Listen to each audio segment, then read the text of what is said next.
Good morning, learners. This is Dr. Anurag Saxena from School of Management Studies, Indira Gandhi National Open University.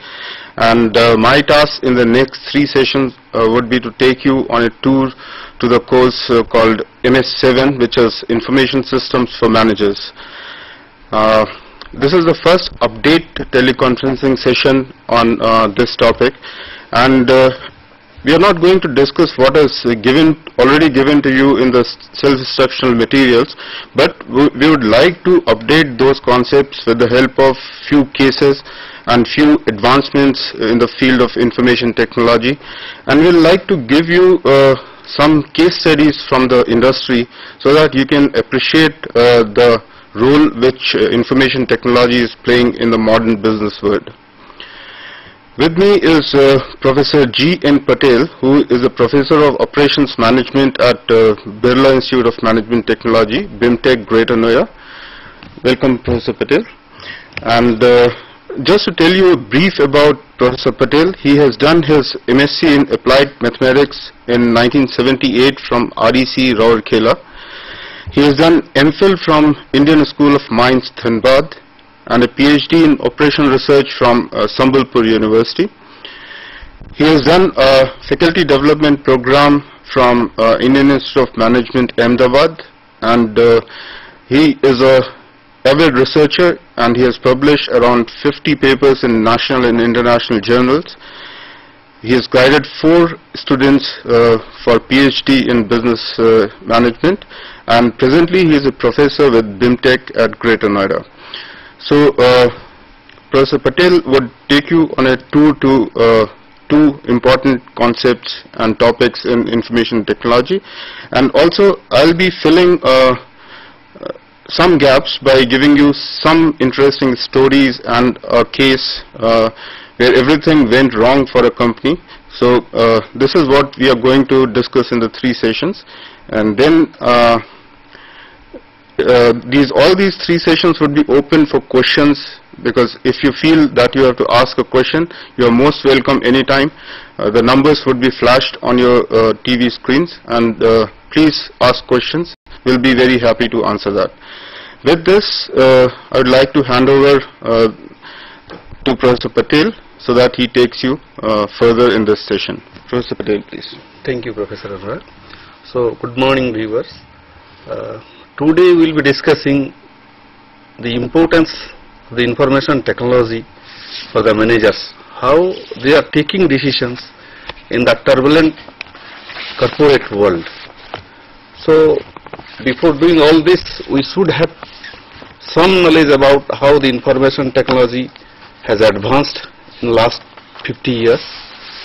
So, if we can say, that is, if we say information technology, that means always the computers and telecommunications. So, its rapid advances, mainly the speed of the processors, then the capacity of computing devices.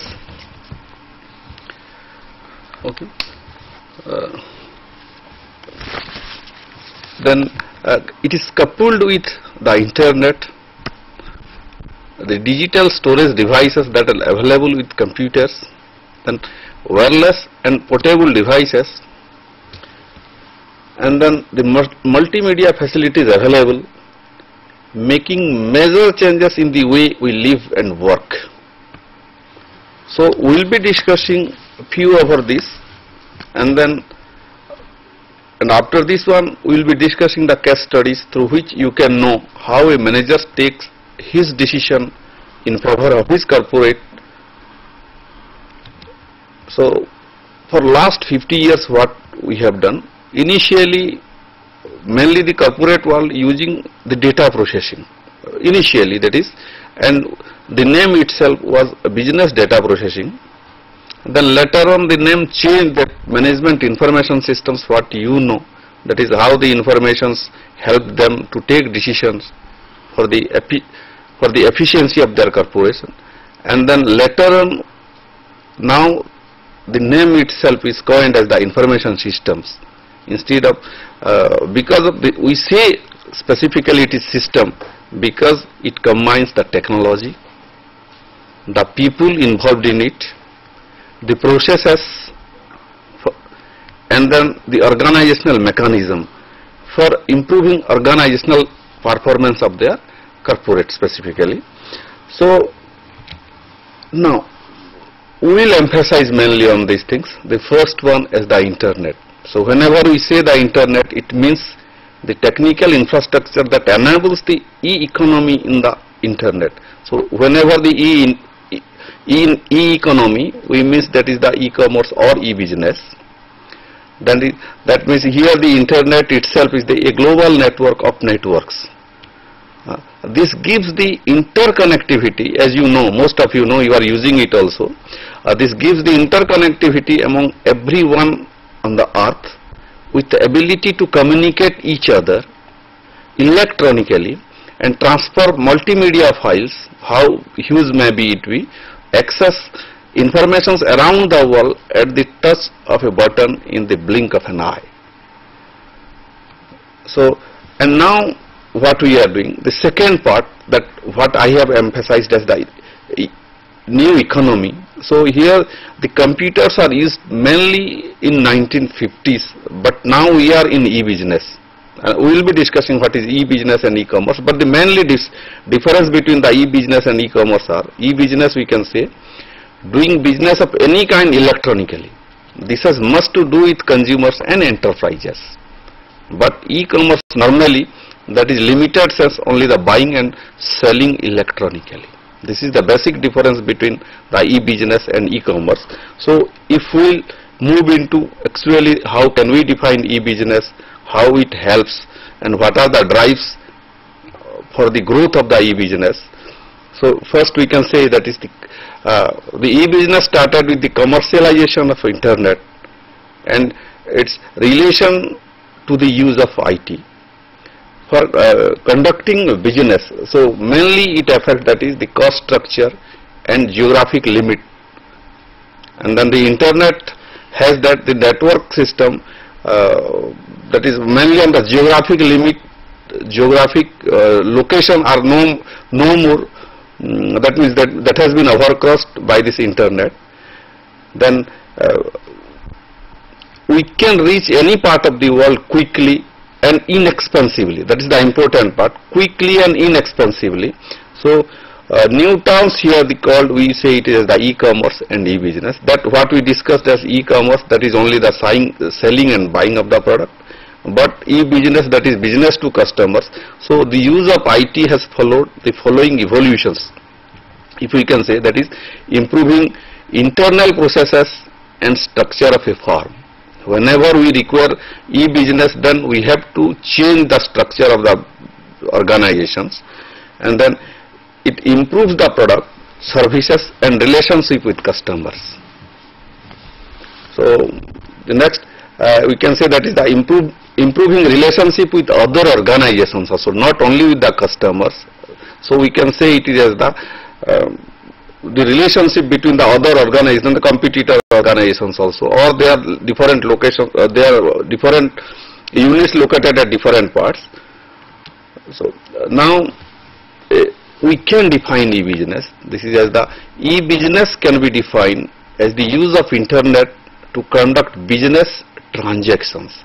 So, and this can be divided into mainly, whenever we say it is inward, that means we take the help of intranet, that is business to employee, and then the outward business to customers we can say, and then the across what we discuss as the business to business. Now e-commerce is only related what we say, that is the same thing that I can repeat is the buying and selling of goods. Now we can discuss what are the drivers that helps the growth of the e-business. So we can first, that is wide access of public network. Earlier that were only available with the private network. Now, and that is which was for which it was a much costlier one. And now the use of public network, that means here inexpensive, particularly when we use the public network, the costs are very less. And then the standard communication protocol like HTTP or the HTML or the TCP/IP, and then the standard user interface. Now if we can say that is the whole here is the center is the internet, for which that is we can say here it is, if we can this is business to employee within the same firm itself, and when we go for the customers, this is business to customers, and then the business partners along with the business partners through internet they can be interrelated. Now the third one we can say, after discussing that is the first one is the internet, the second one is our e-economy. Now we can come to our knowledge management and knowledge sharing, which is an important part for this one. So this has become the major limiting factor if we don't share the knowledge with the others. So one of the most important asset in an enterprise is the people and the knowledge they possess. So what the knowledge they possess, that should be utilized by the corporate itself. And then now if we can emphasize, that means the use of the internet, it has many uses, like if we can say specifically those are as the space exploration, then weapon systems, medicines, entertainment and most other aspects of human activity, but the measure of IT is applied in the management side to manage an organization, to take decisions in favor of their organization. So the initiative and responsibility is shifting from individual to group. Mainly this is useful here. Now instead of suppose the earlier one, CEO alone can take a decision for his organization, but now the CEO not alone, he can take his other colleagues, the parallel colleagues, to take decisions. So here we can say that is the initiative and responsibility is shifting from individual to a group. And now the role of IT department itself, the earlier one, that is now it is shifting from application delivery to system integration. Instead of applying it for a specific problem, now it is applied for the system integration. Then the common feature nowadays, that is the outsourcing is becoming a way of life, because we cannot do everything by ourselves. We have to take the help of others, for which we are going for the outsourcing. And then for the IT department, or the IT has to manage this department, the internal with the outside world. That is, outsourcing is becoming the way of life of IT departments. That's why we say that is the managing the contracts and relationship with the vendors to whom we are these works are entrusted to the other parties. Now mainly the use of IT depends upon the environment under which we are working or a organization work. So the first we can say is as the economic condition of the organization. The second factor can be the labor. The third one can be the management philosophy of the organization itself, and some other factors.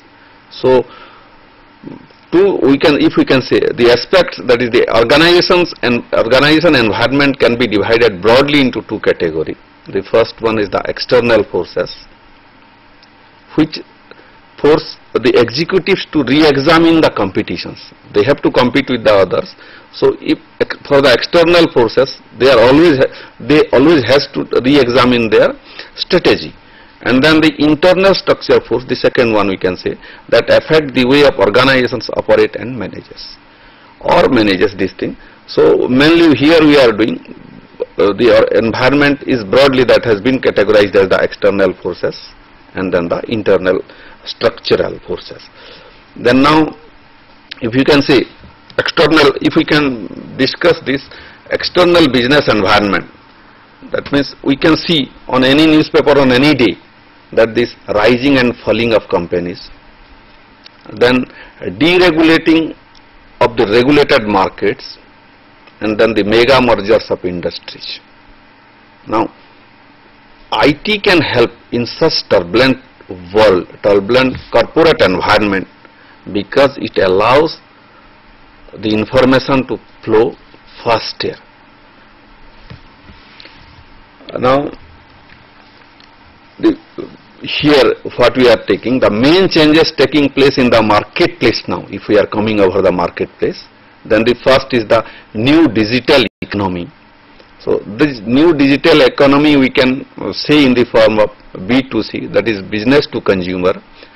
retailing, and then which we named it as the e-tailing instead of this is, that is the e-tailing itself is the business to consumer retailing, and then business to business it is designated as B2B, that is buyers and seller using marketplace on internal to final business deals. So this is new digital economy. And then the second one, the globalization. So the entire world, we can say, has become the marketplace. So to succeed, large companies believe that they need to be global. They need to be global means huge, and their presence should be everywhere. This we say it is the globalization. So now to be globally present everywhere, internet can help some corporate or to every corporate. So now if we can say the next one is the deregulations. Now the regulations or the rules existing presently can be changed. That is, there suppose if we can take the industry like banks. So the bank not only transacting the money or the other things, what they are doing, that is they now perform the telecommunication, transportation, that means they have diversified from one to the other. So this has made it easier for new companies. The regulations has made it easier for the new companies to enter in the new business. So, and that means the boundaries of the company has also been crossed. And then here if we can go for the example, the major brokerage firms, now they are going for banking service with their cash management accounts, that means the loan, credit and cards. The brokerage firm can go for loans, credit cards and etc. Similarly, the entertainment business can enter into the insurance business, or the insurance business corporate can enter into the entertainment business. So most of this boundary crossing are the examples, or all these are led by the IT enabled products and services. So mainly IT helps us to cross the boundaries to enter in the new market. And now if we can say the faster business cycles, the fourth one we are saying, that is companies do not have much time to develop new products for the competitions, or that is for our services also. They have to move, or they have to enter in the new marketplace also. Once moved to new market, the lives of the good and the services, when the goods are launched above the market, their life is very short. So speed has become the essence, and now where the IT can help us. So this cycle time often depends upon innovative uses of information technology.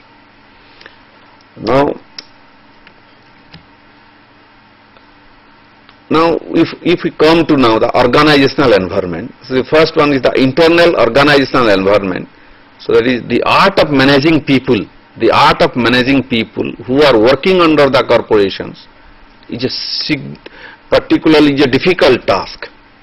So here always the structure of the organizations are required to be changed to enter into the new business, or to enter or to overcome the difficulties. So some of the changes that impact how people work and how organizations operate are, the first we can say, if we go back to the 90s, where companies were laying the people life to left. That means the people have no choice to switch over to any other companies. But now the situation has been changed. Now the companies could not find enough people to go around. So they have to depend upon the IT also, because the IT people, they can switch over from any company to any company in any way or in very short time. So now this has been the second. We have saw in 1990s that increase in system that allowed consumers to access corporate computer systems. That means we have seen the automated teller machines, where the customer could check account balance and net banking. So depending upon the demand, the corporate has to give the facilities. So now who has helped us? This is nothing but our internet. The internet has accelerated all these. So this shift from supply push, normally we say what the system, the supply push to the demand pool. So we have to give those facilities or service where the customers demand for from the corporate.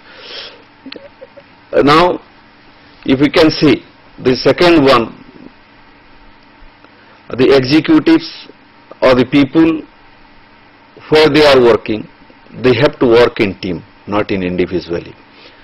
So, and they have to work many projects at a time.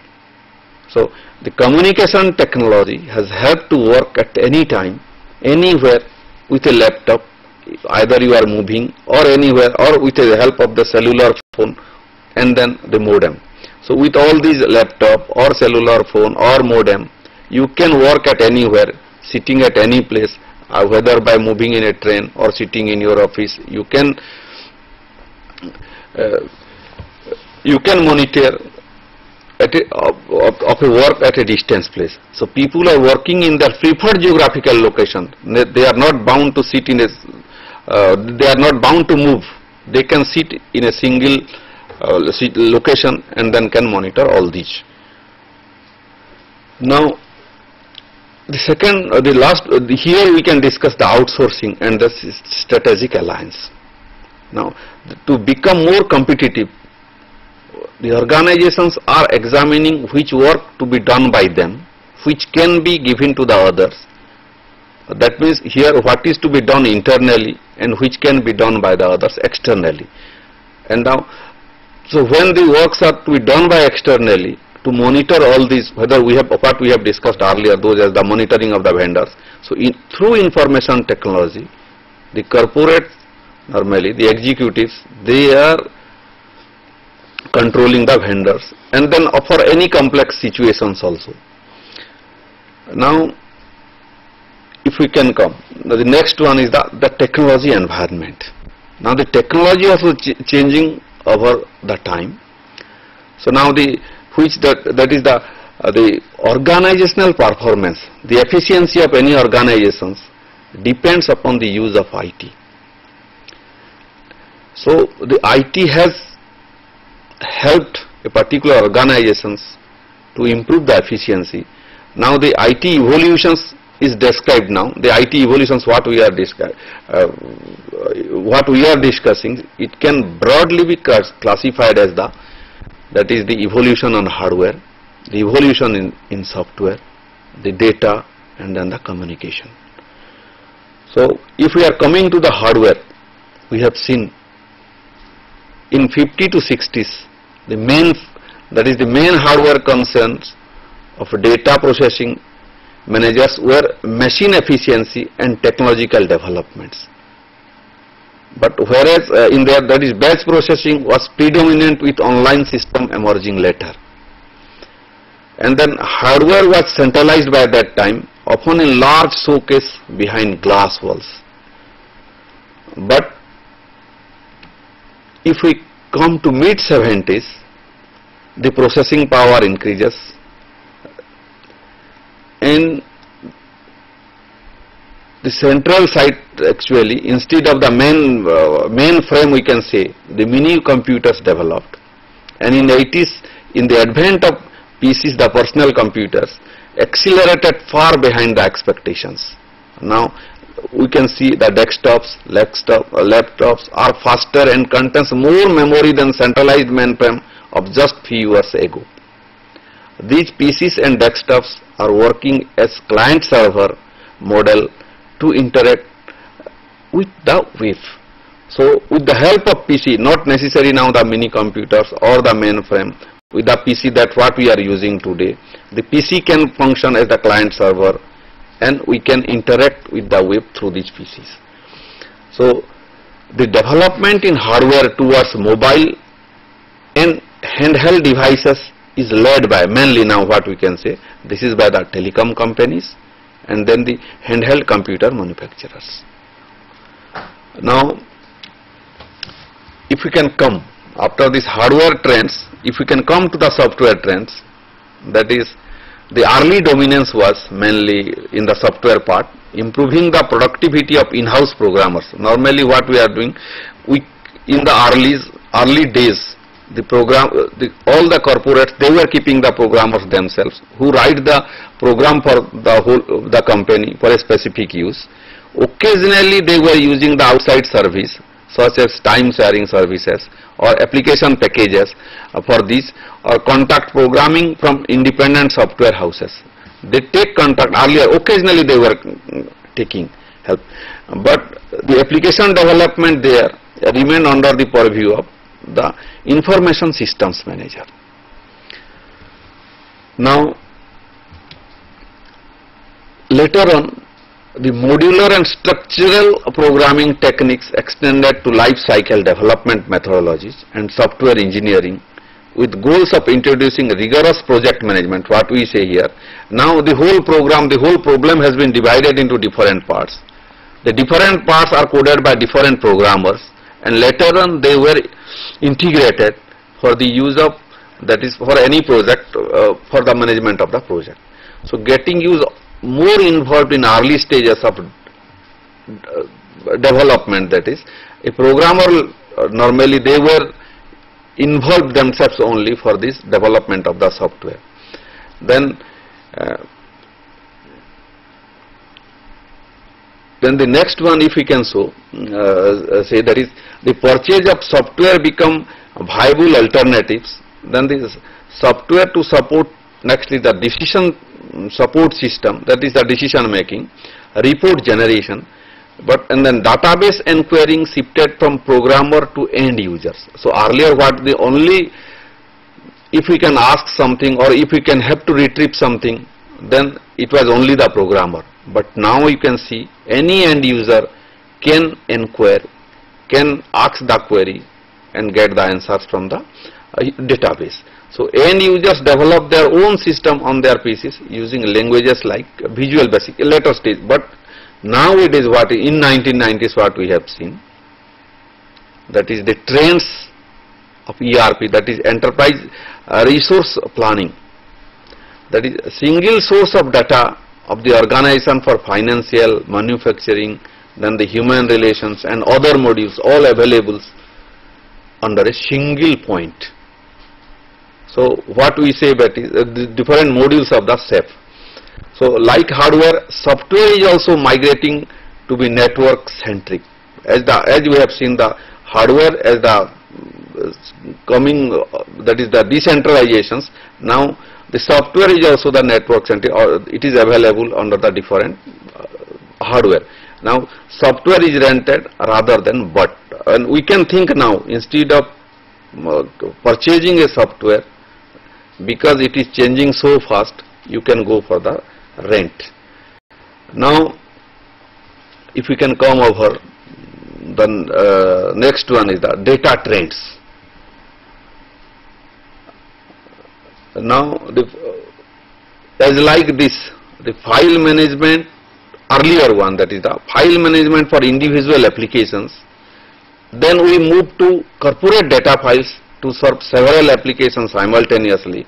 Then the concept of data administration to manage database, and we have seen in 70s the interest turned to technical solutions, that is the database management system, the DBMS. Now the advent of PCs have seen the access corporate database. You can access the corporate database through PCs, and then now it moved to the distribution database, that is the resource content richer digitalized media. To manage this data warehousing begins, and the data mining uses the advanced statistical techniques for data explorations. So from the single file for individual applications, now we are using the data mining to explore the data from the data warehouses using the advanced statistical techniques. Now the next one after this, hardware trends, software trends and the data trends. Now you are aware of the communication trends. So now initially it was the online and time sharing system. Interest in both public and private data networks blossomed later on, and now the local area network has been connected to the wide area network. Now in all these situations, now we can discuss what are the responsibility of IT managers or any managers. Now the IT, the information technology is not only concentrated for the IT people, it can go for the business people. So for this, what we are doing, that what we discussed so far is that in the early years, the ways to manage a technology, that means get it to work, keep it running, thus reducing the cost of doing business. Initially, that was in early years, that was the motive. And then the subsequent years, that what we did is the manage information resources of the organizations, particularly to support management decision making. And today what we are using, that is the use of IT is widespread and it determines growth, direction, structure and viability. Now if we can go, that is what we have seen, that is the initial was the reducing of the cost. The motive of the IT, use of IT was to reduce the cost, focused on increasing the productivity. The goal was to achieve clerical and only the administrative savings by automating the manual process. So what we did, a clerk was doing or an administrative officer was doing manually, in 60s that has been only automated to reduce the cost. But in next part, in 70s that we have seen, that is the effective use of corporate assets to increase profitability. So to manage the assets available with the corporates, that has been done in the later stage. Now in both what we have seen, either in the reducing cost or leveraging the investments, both these are focused on saving money. But in 80s what we have seen, enhancing the products and services, that is use of IT to produce revenue by gaining advantage or by creating a new business. Then enhancing executive decision making by restructuring of the organization. So we can divide the works among the executives. And then the fifth one we can say, reaching the consumer is now the target, that is restructuring the industry, that is the new marketing, the distributions and service strategy. So if we can summarize all this, if we can say, the first and second that what we discussed is the reducing cost and leveraging investments, and the operational controls we can say is the process management and asset management, and both here are for the saving the money, that is for the administrative job, and then the financial manufacturing service. But if we can say over this one, the third stage, that is the enhancing of product and services, and then the next stage we can say it is as the enhancing executive decision making, and the final one that we are our aim is to reach the customers. So here what we have seen, that is growth and increase in market share, restructuring of the organizations and restructuring of the industry, which has given us the, instead of the only saving the money, in the second phase we have gone for the making the money, that is the marketing, distributions and the customer service, and then the mega decisions, the big decisions they are taken there, and finally that is to remain in business, that is we have to reach to the customers. So that is the people systems and the home systems remain in business, we have to go to we have to reach to the customers. So now we can say what is the responsibility of a IT manager, any manager, not necessarily IT managers now. So the first one we can say, the responsibility lies with, that is the understand the business and markets in which the firm sells its product and services. So the first one, not the alone himself who will take the decision, all the system, all the persons involved, they must understand in what business they are and where the market lies and how they can sell their product and services. Now the second one we can say, establish the credibility of the department, the organization itself among all the people. Sometimes most of the people inside, internally also, they do not like all these. So you have to establish the credibility of the information systems there. thereby increasing the confidence of the people from the internal and the externally also. The third one is to develop competent IS staff and IT savvy users, not only who will the staff of the information systems. The responsibility of the managers is to take all such decisions where the users can use the IT. And then the fourth one, we can say, create the vision for the future. Always make a plan what to do in future and how to do it. And then the implement an information systems architecture that will support the vision what you have made and for the company in future. And then always that is the foster relationship with senior management, line executives, the suppliers, the alliance partners and customers, both externally and internally.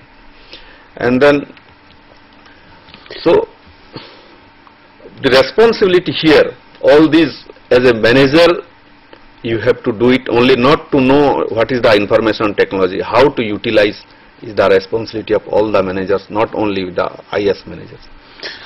Thank you, Professor Patel. That was a very informative lecture. And learners, does it stimulate you? Does it stimulate your interest in this topic? In fact, we were trying to give you basic concepts so that in the next session we go on to take up an industry case and show that how IT success has transformed into business success and how there are unlimited opportunities that information technology has created for the business. So with this, we'll take a break and we'll meet again in the next session after 15 minutes. Thank you.